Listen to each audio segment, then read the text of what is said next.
100% proof for an insanely high XRP worth thousands. We have actual documents to support not just this hypothesis, but to actually show you the real McCoy, the real documents. Consider smashing that like, consider listening to the entire outline. You don't want to miss a single thing in this outline. We're going to jump right over to the document. The first one is basically this one that's going to be shared on your screen, and we have more than one document. It's actually a few. We're going to start things off with this one. It's referred to as Interoperability Standards for Digital Assets. It's a working paper, series number 2, dates back to November 2023. But in the findings, you will see specifically this, where it mentions this whole thing of the IOSCO and how it released a global stablecoin initiative report. Now, as I go further down, I want to point out where we have this highlight. This is where Jesse is going to come in and inject. You're going to see him inject quite a few times here. And don't feel as though he's interrupting. I welcome him interrupting. It's just we're trying to have a good balance here. So, Jesse, you pointed out specifically about this International Organization of Securities Commissions, the IOSCO. And as we see here, global stablecoin initiatives that dated back to 2020. We've had other examples of this term, global stablecoin, specifically from the World Bank, and the one recently from the International Banking Finance, I believe, with Smoke. So, what really caught your eye here, sir? After these messages, we'll be right back. Yeah. How would you like to earn an extra $100, $200, or even $500 a day, even more than that? I have many friends that are earning money every single day trading futures on BTCC. It's a simple process, and even if you don't want to learn how to trade, you could follow a trader on the site and let him do the trading for you. Currently, I am following BlackRock, and no, it's not the Larry Fink BlackRock, that's just his name, but this gentleman has a win rate of 95.33%. His assets under management is a little over 96,000, so he has a lot to lose. Don't just follow the people that have very little to lose. Follow the ones that actually are consistently trading. This is currently full at the moment at 1,200 copy traders. So if you see this basically have an open slot, again, not financial advice, you may want to consider jumping into that. Here's why. As you also see, the last 7 days, his win rate is 100%. The last month, his win rate is 95.51%. And the last 3 months, he's doing about roughly 89%. Again, a lot of you guys want just a copy trader that you can basically follow. But again, don't set it and forget it. Learn copy trading. And again, I'm not trying to have any of you guys use your hard-earned money to lose anything. You don't know what you're doing? Don't jump into this, but there is money to be made, and don't use your nest egg for leverage trading. Use a separate portfolio. But I suggest learn how to trade. Earn you some extra money on BTCC. It's easy. You don't have to KYC, and you don't have to use a virtual private network VPN. This is a wonderful site. They've been around since 2011. Give them a shot. Also, when you earn that extra money, you can store that on your Decent wallet. The Decent wallet was not affected by the recent XRPL debacle, where the backdoor of many wallets was open and there was a breach. So Decent wallet was not affected by that. Decent wallet is as safe as you keep your seed phrase. It's a wonderful product, and you can get the discount by using the link. It's the only way to get the affiliate discount, and that is to use an affiliate link. So that link is popping up on the upper right side of your screen, and it is the one that you will use. You will also get free shipping. Pick you up a Decent wallet today. Secure your assets. If you don't have them stored in a wallet and sitting on an exchange, then you're at risk. So pick you one up today. Thank you. Well, it's basically so the Global Stablecoin Initiative. There's a document which we're going to show in a minute where you have the International Organization for Securities Commission, which is technically the international organization tied to the Security Exchange Commission in the U.S., which was suing Ripple, right? So here we have the international body for the SEC talking about a hypothetical case scenario for a global stablecoin, and we're going to show that in a minute, where they talk about a new global stablecoin that would be is a means of exchange. Okay, so this coin that this private company has created is technically going to be used as a medium of exchange, and this would be technically a global stablecoin, and it would be backed by numerous assets around the world, financial instruments that would be supporting the value of this token. So the ISC, what I want people to realize here in these documents that you're going to show is the IOSCO talking about global stablecoins as a medium of exchange, describing XRP and XLM to the T. This is the same international organization that the SEC is tied to, because the SEC, the Security Exchange Commission for the US, same for the other security commissions all over the world in different countries, are all tied to this international body. So this is what I want people to realize here. This is crazy, right?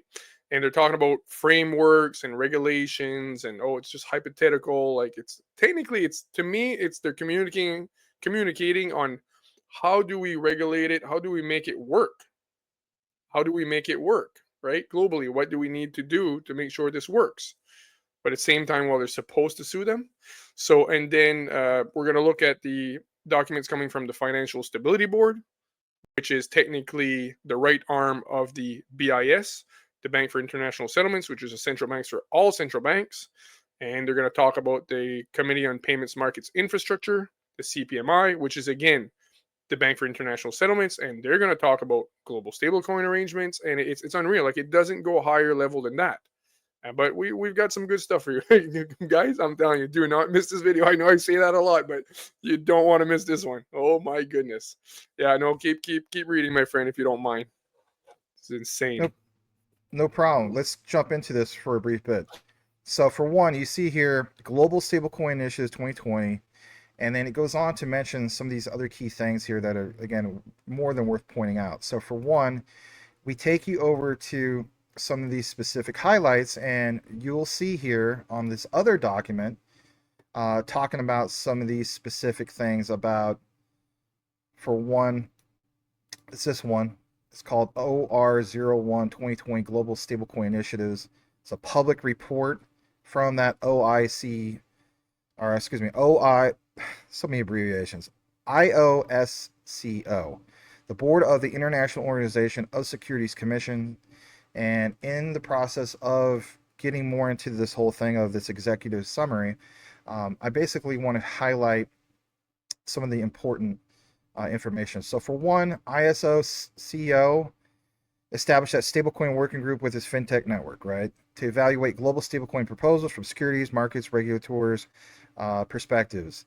And in the report, first published for the contribution on going public debate, international organizations, standard-setting bodies on global stablecoin proposals, for example, the G7. So right here, I just want to take note here. You see that the IOSCO at the top has established a stablecoin working group within its fintech network. So you can see that the working group here, they're working with a fintech network. This is finance tech, fintech. These are private companies, technically, right? Correct. So the IOSCO, which is supposed to be suing Ripple, technically indirectly, the SEC, is tied to the SEC. The international organization, which is technically the overseer for the SEC, kind of, is literally put a stable coin working group within its fintech network. Fintech networks, that would be private companies. Well, this is crazy. But I want you guys to also keep in mind that when we talk about like the bigger players, G7s and so on, again, like it says, continue to assess key issues arising from the analysis in the paper and emerging stablecoin proposals. I mean, there's a lot of new people here who feel as though that, you know, global or stablecoins are just pegged to a dollar. I mean, come on, guys, you gotta wake up and realize that we're talking about high price, stable coins as referenced in the World Bank. Again, the document, even with Smoke, with Jesse, we did recently, and now there's this. So again, IOSCO encourages a globally coordinated cross-sector response to the international regulatory challenges posed by global stablecoin proposals. Now, as I go further down into the document, here's another one I want to get into. It says in order to harness the potential benefits of payments using a form of crypto asset, notice how it says crypto asset, ladies and gentlemen. Various private entities have since endeavored to design a more suitable low volatility crypto asset, a so-called stable coin. Notice how it says that. These initiatives include proposals with potential global reach and adoption, so-called global stablecoins likely to be issued by large incumbent global technology firms. If anything, I know that you and I did a lot of discussion about this earlier before we record this video. By all means, chime in about this, because who are these firms? We're going to get Yeah. into who these firms are. Yeah, well, okay, so I want to point out something on how these people, how they act and how they prepare the documents for us, right? Actually, go back to the page if you don't mind. Go back. So first they say like we want to address the issues or the complication. They word it as if they, this is how I see it, okay? This is how I see it, because I know it's been discipline plan for years. So they try to word it where, you know, we want to, we need to see like how we can this can be complicated and it could, issues could arise. So this is why we're doing all these hypothetical case studies, because of the issues and that could arise. But then at the same time, they talk as if, you know, there potential problems could rise of this, and that's why they're doing the documentation. But it's complete BS, because sometimes they slip in the documents like they're doing here. See, they slip and they say, in order to harness the potential benefits of payments using a form of crypto asset, various private entities have since endeavored to design a more suitable, like you said, right, a so-called stablecoin. And then they talk about initiatives that would have a global reach, and these would be called global stablecoins. Again, describing XRP to the T, right? And Ripple. But my point is here is that they slip and they say that in order to harness the potential benefits. Now they're talking about the amazing benefits. So sometimes they slip and they say this is about, you know, harnessing the benefits of this. But then somewhere, someplace in documents, they say, oh well, it's just to see what, you know, what's, there's concerns, right? They act as if there's concerns, and that's why they're putting it all on paper. But in reality, they're, in my opinion, they're trying to figure out, trying to communicate, say like, how do we get all our ducks in a row here? How do we get, what are the adjustments that we need to make at national level and different regulatory bodies so that this can all come together? So that's what I want to share here. But when they put it on paper, they act as if, like I said, they're just trying to see what are the risks and stuff like that. But it's, in reality, they're trying to, there's risk, but they're trying to figure out how do we put it together so that we eliminate risk. Well, they're trying to figure out how we're going to do this to make sure it works. How should, you know, what needs to be changed, what needs adjustments need to be done regulatorily, globally. Is it financial stability board needs to do some adjustments? Does the international organization on securities, do they need to be making some adjustments a bit on their rules and stuff like that? So to me, that's how I see it, because I know XRB's been planned for years, is to fix the global liquidity crisis. So keep going, my friend. And as we get further into it, you'll see some other terminology. So it mentions here specifically, as we scroll down, excuse me, this part. And if anything, we're going to highlight this entire part. Now, we understand that you see the terminology where it says hypothetical case study.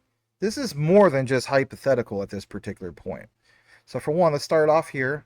And again, Jesse's more than welcome to inject.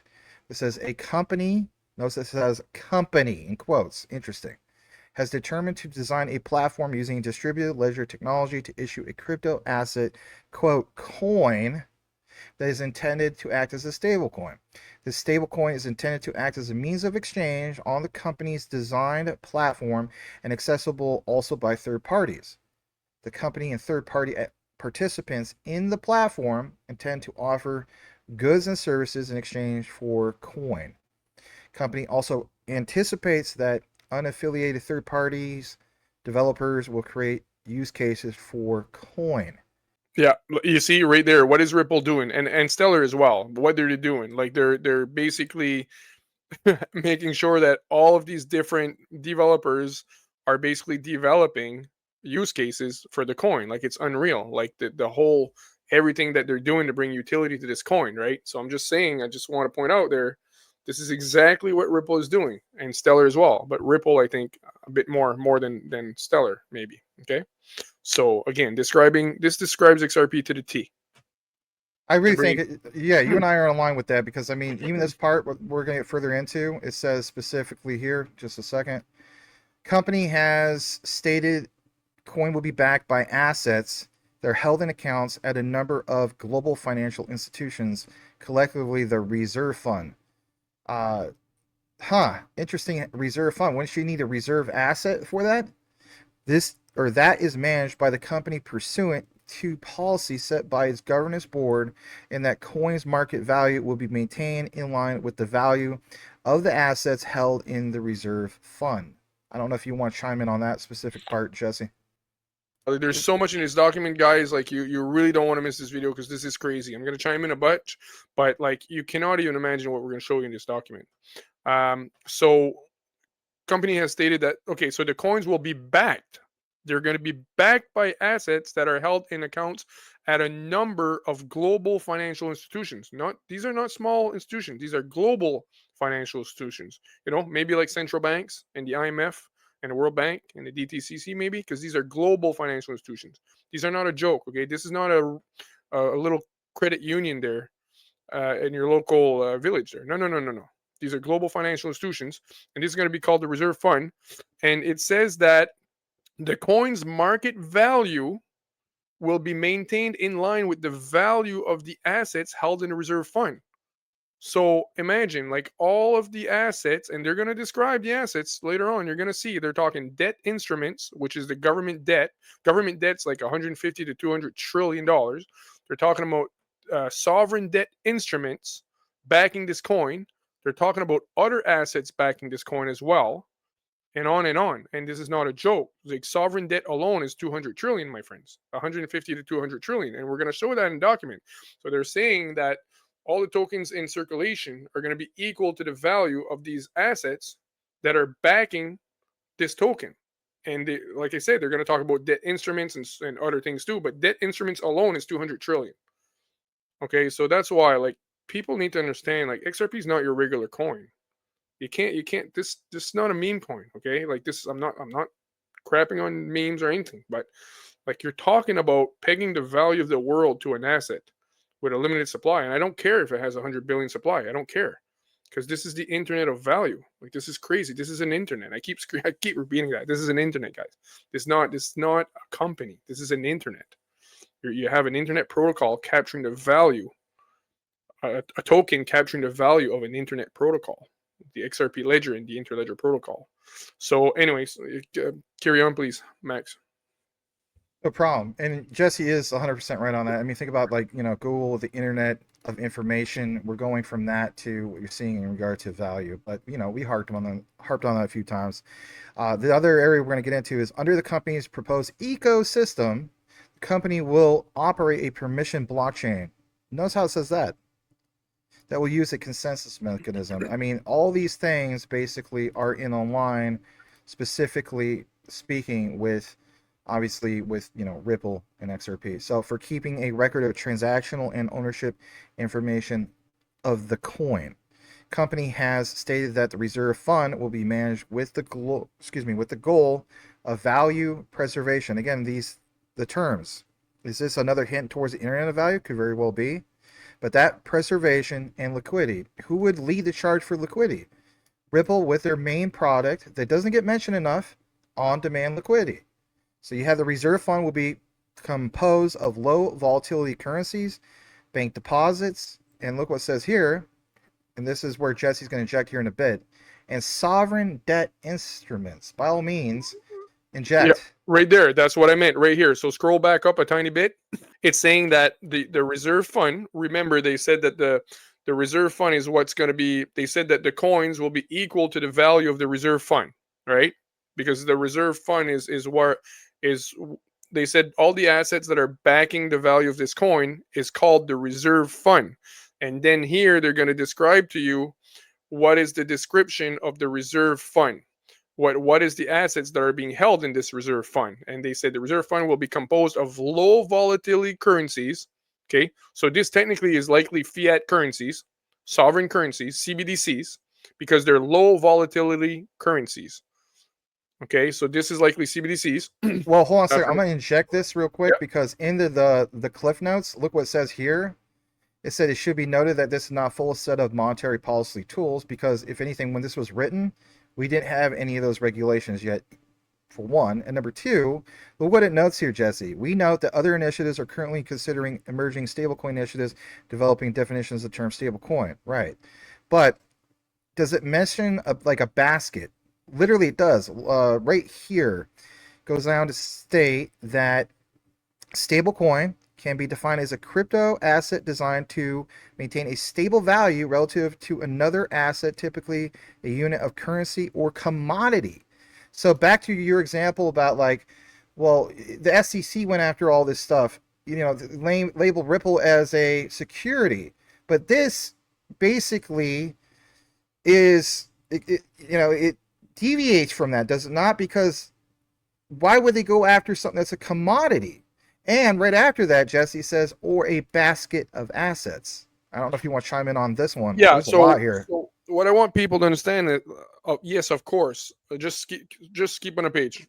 So yes, there are stablecoins. Stablecoin is basically something that's pegged to an asset that is relatively stable. You can have I understand that we have stable coins, but here I want people to really take note that when these most powerful regulators in the world and central bankers are talking about a global stablecoin, I'm not talking about a stablecoin. I'm talking about a global stablecoin. They give it specific description. A global stablecoin is a means of exchange for cross-border. It's a means of exchange for cross-border, and it's backed by numerous assets globally.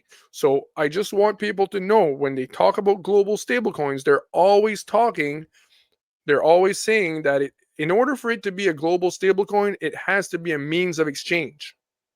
It has to be used as a means of exchange. It means it has to be XLM or XRP. This is not a USD stablecoin. This is not a euro. In order for it to qualify as a global stablecoin, it has to have those medium of exchange. It has to be a medium of exchange. This is XRP.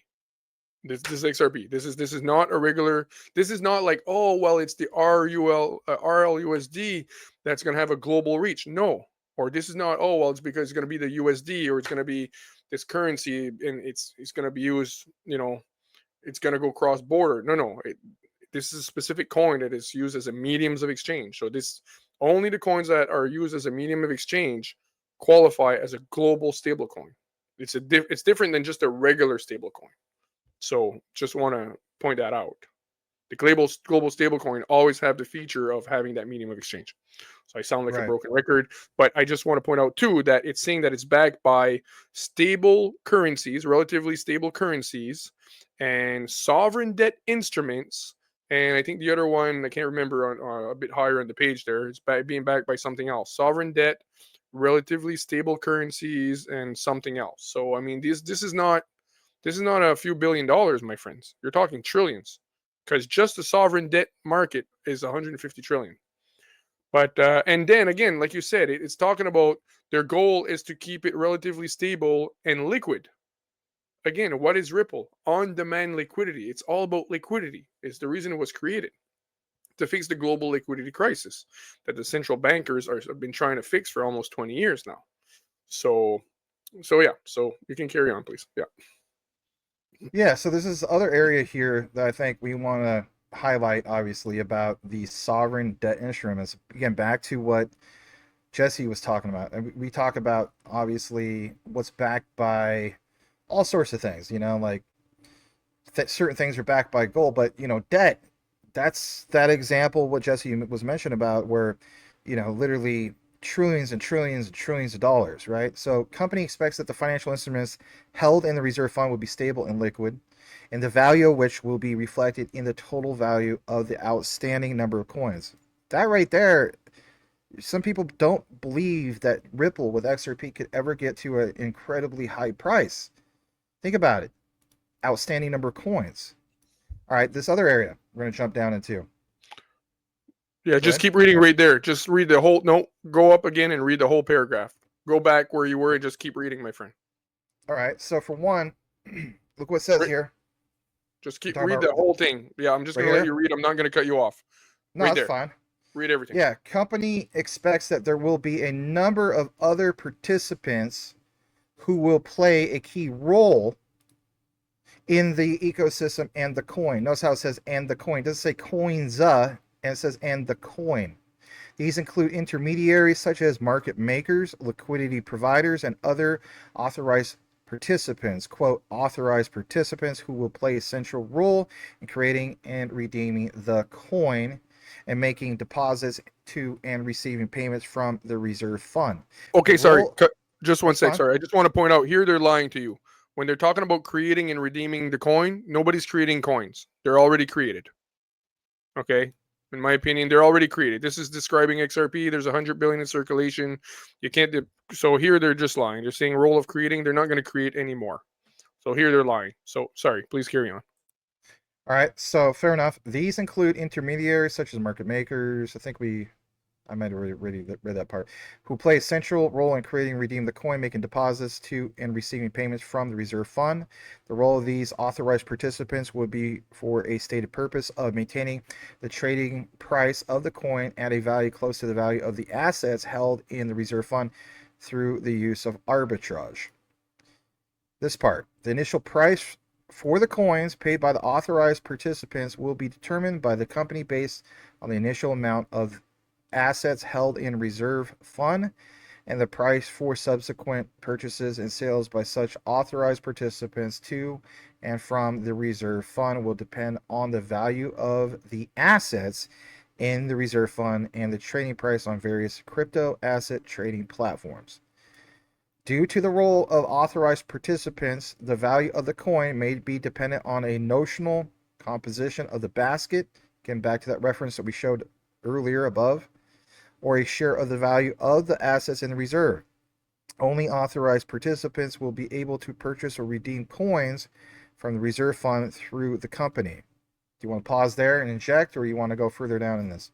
No, it's okay. Well, you just see that they're always talking there. The whole paragraph is about the reserve fund, the price of the coins, all the coins combined being equal to the value of the assets in the reserve fund. They mentioned it like 8 times there, right? So like this is it's going to be stable, relatively stable because it's going to be so freaking valuable. That's why it's going to be relatively stable. Like it's going to be so valuable. If something's worth hundreds and hundreds and hundreds of trillions, it takes quite some volume to move it. That's why it's going to be relatively stable. And to me, it's like it's going to have a certain floor likely, and then it can only kind of go up, but it's going to have relative floor. It's and it doesn't matter. It doesn't have to be 100% stable because when you're settling through XRP or Stellar, it takes a few seconds. So there's the volatility.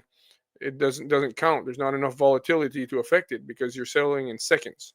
And Brad Kimes, shout out to Brad Kimes, but Brad Garlinghouse even mentioned this years ago. He was saying like it doesn't matter even if it's crazy volatile. It doesn't matter because you're settling in seconds. You're not even feeling the volatility. So, anyways, that's all. Okay. Well, good point. Jumping back into this, crypto asset wallets will permit users to send, receive, and store the coin. Coins will be transferred both through crypto asset trading platforms as well as peer-to-peer transactions. Crypto asset trading platforms will purchase and sell the coin and to and from authorized participants to end users in exchange for fiat currency and other crypto assets. That part, other crypto assets. This is where we have the bridge currency not only to fiat, but we have a bridge to other crypto assets. This is your interoperability, if you will. You want to chime in on that? Yeah, well, I agree 100%. People need to understand that XRP is going to be used to bridge everything. The crypto assets when you're going to go from Bitcoin to Ethereum or like there's enough liquidity there, but if you're going from Bitcoin to another crypto asset that doesn't have a lot of liquidity, XRP is going to be used. XRP is going to be used to bridge crypto assets, tokenized assets, stocks, bonds, derivatives, fiat currencies, CBDCs, everything. People don't realize like that's the internet of value. Cryptocurrencies are going to be settled through XRP. And Brad Garlinghouse admitted years ago that they were already connecting the exchanges, the crypto exchanges, in the back end so that XRP could be that liquidity for the crypto exchanges globally. He said that indirectly. I wish I had those videos, but it's all the money. It's all the money, guys. Like internet of value, not payment platform, not a company that does regular company does payments. You know, this is not your Google, this is not your Facebook. This is the real deal. This is the new internet. And XRP is going to capture the value of that internet. Mind-boggling, the potential. Like there's no guarantee. I don't want to write anything in stone, even though in my mind it's got, I'm 2000% sure. But the potential is absolutely ridiculous. Absolutely ridiculous. Yeah. Well, we're going to get more into this. Let's just highlight a few other things. So the other area I wanted to jump into, I don't know if it's on this page. I think we're actually done with this page. Yeah, let's jump over to this. Here's another one that comes from fsb.org/uploads. What you're going to see here is also really good because it establishes from FSB, which stands for Financial Stability Board. Think about it. Stability. You know, we talked about we can't have volatility, right? Well, I just want to point out, Max, that this is the highest. It doesn't get higher than the Financial Stability Board.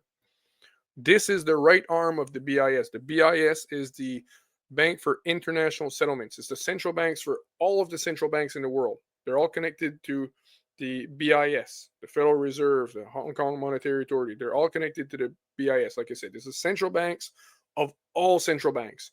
The Financial Stability Board is their right arm that literally does recommendation. They say recommendations globally, but you better follow their recommendations, right? But this is the right arm of the BIS here. This is not, again, this is not your local credit union creating a report.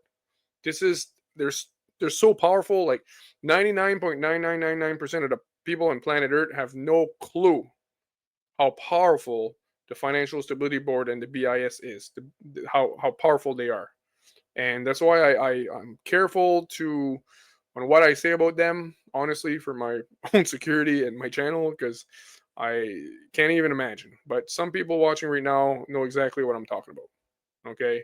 There are some people, I believe, that decide when wars start and when they finish to a certain degree. Okay. And yeah, I'll leave it at that. They finance both sides. And they are not allergic to war. They like it. I'll leave it that. I will not say more than that for now. But it doesn't go higher than that. The Financial Stability Board. Okay, like I said, this is not a local credit union spitting out a report here. It doesn't get higher up than this. And we're going to look too at the Committee on Payments, Financial Markets Infrastructure, the CFMI.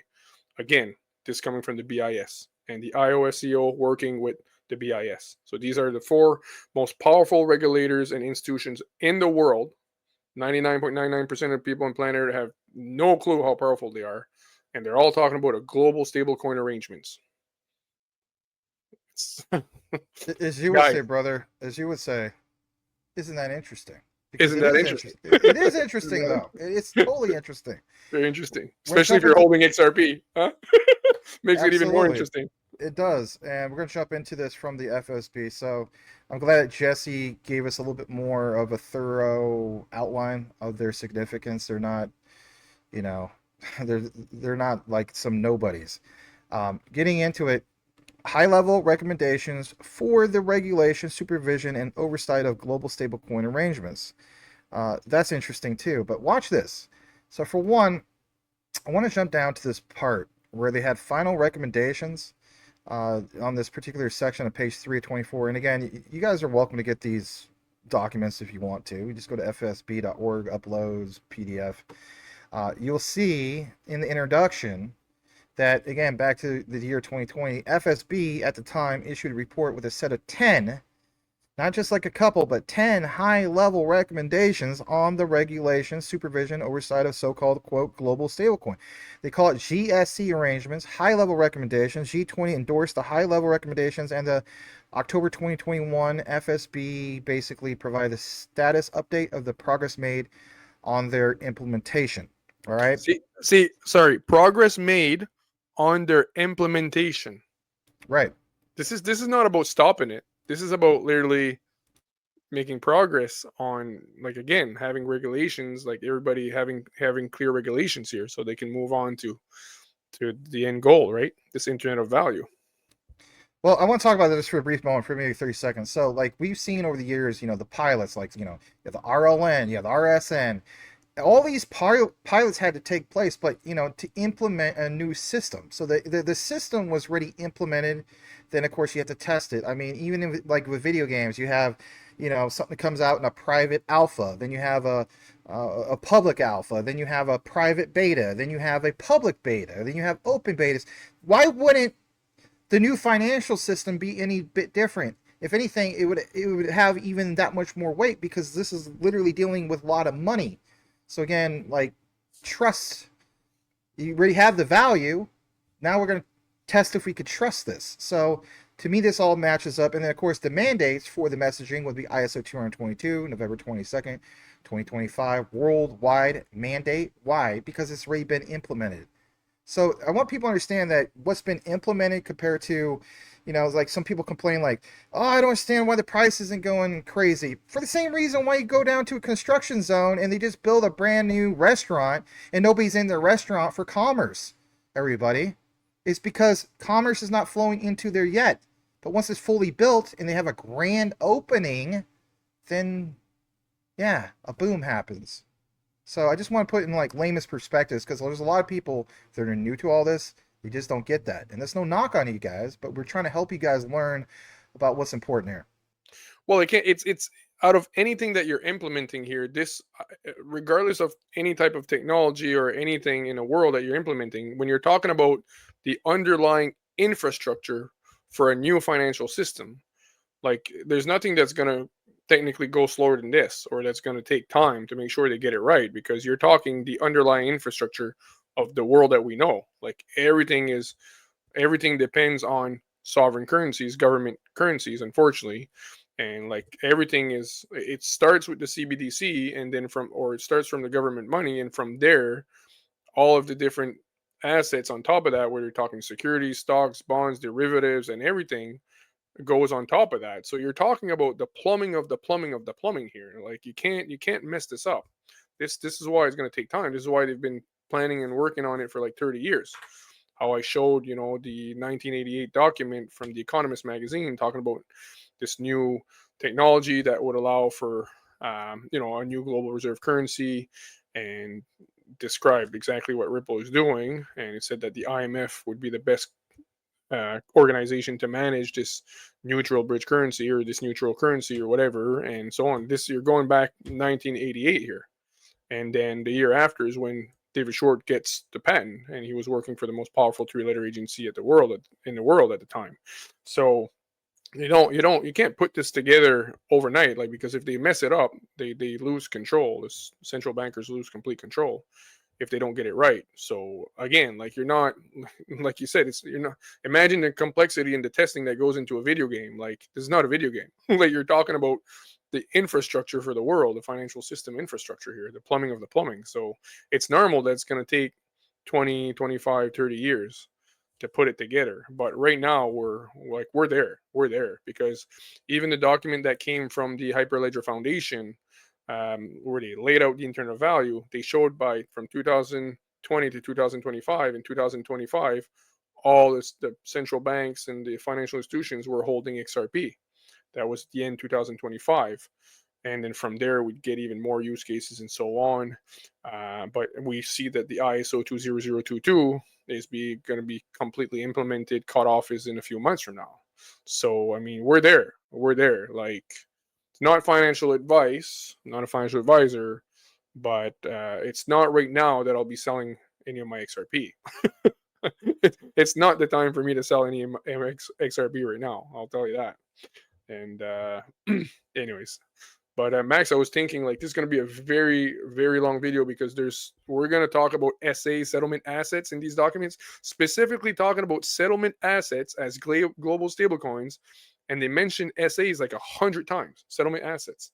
And we're going to go into this, like, a lot of stuff we want to show the community. So I don't know if you want to stop the video now and we'll do part 2, because it's going to be very long. We got crazy stuff to show them. Yeah, I think that's fair. We're gonna get more into some of this, and it's an actual BIS document that he's referring to for the Bank of International Settlements. So we'll just throw on a thumbnail, part 2, and you guys will see that.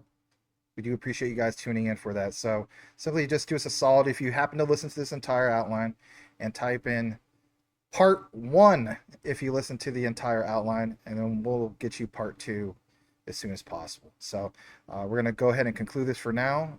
And by all means, one more thing. If you're on my channel and you're not following Jesse or at Apex Crypto Consulting NFA, I'm going to keep saying it. I really don't know what you're doing. Really don't know, because he provides actual physical documents. Every single one of these documents they pulled up is not me. Maybe one of them, I don't know, but most of these are from Jesse or at Apex Crypto Consulting NFA. And if you want the cheat code to get to his channel instead of typing that big old thing, just type in Apex Jesse XRP or Apex Jesse Quant, and it just instantly take you over to his channel. He's been killing it over there with the deep dives, and we always collaborate. So check him out, and Thank you, by all means, Max. subscribe. Yeah, Thank absolutely. you, buddy. It's the Appreciate least I can do, right? I only collaborate with the best. Well, thank you, brother. You're the people talk about like who's the alpha dog. You are the alpha goat of research. All right, I really should be that, especially when it comes to XRP and quant. Yes, you're the alpha goat. I did a bit of research on those projects there. Yeah, all right, a bit. I will admit, just a bit. yeah, just a bit my foot. All right, we won't keep you guys any further. We'll see you guys on the next one. Over and out. See you guys. Thanks.